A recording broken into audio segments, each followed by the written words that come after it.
وأدخلناهم في رحمتنا إنهم من الصالحين আল্লাহ বলেন আমি তাদেরকে আমার রহমত প্রাপ্তদের অন্তর্ভুক্ত করেছিলাম। সুবহানাল্লাহ।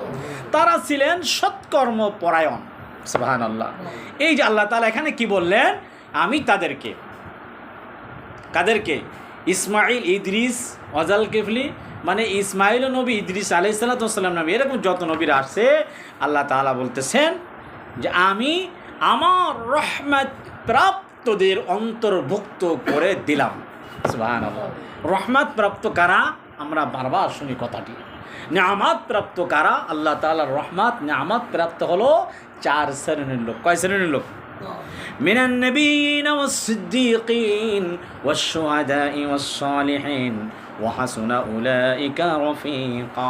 আল্লাহ বলেন আমার নিয়ামত প্রাপ্ত রহমত প্রাপ্ত বান্দা, আমি যাদের উপরে রহমত নাজিল করেছি তারা হলেন নবীগণ। সুবহানাল্লাহ। 2 নম্বর হলো সিদ্দীকগণ, সত্যবাদীরা। 3 নম্বর হলো শুহাদা সালিহিন, মানে যারা আল্লাহ রাস্তায় শহীদ হয়ে গিয়েছে তাদেরকে শুহাদা বলা হয়, এই শহীদগণ। 4 নম্বর হলো সালিহিন, যারা নেক বান্দা, আল্লাহ প্রিয় বান্দা, যারা আমলে সালেহ করে, নেক আমল করে।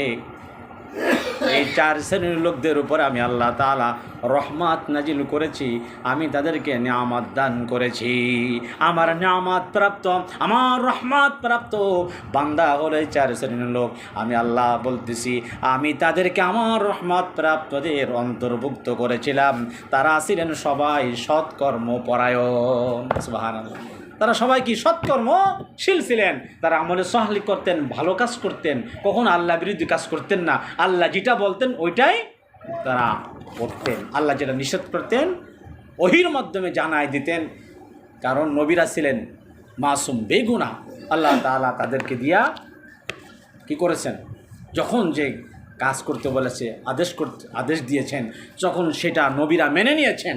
মানুষদেরকে যেভাবে দাওয়াত দিতে বলেছেন নবীরা সেই দাওয়াত দিয়েছিলেন। সুবহানাল্লাহ।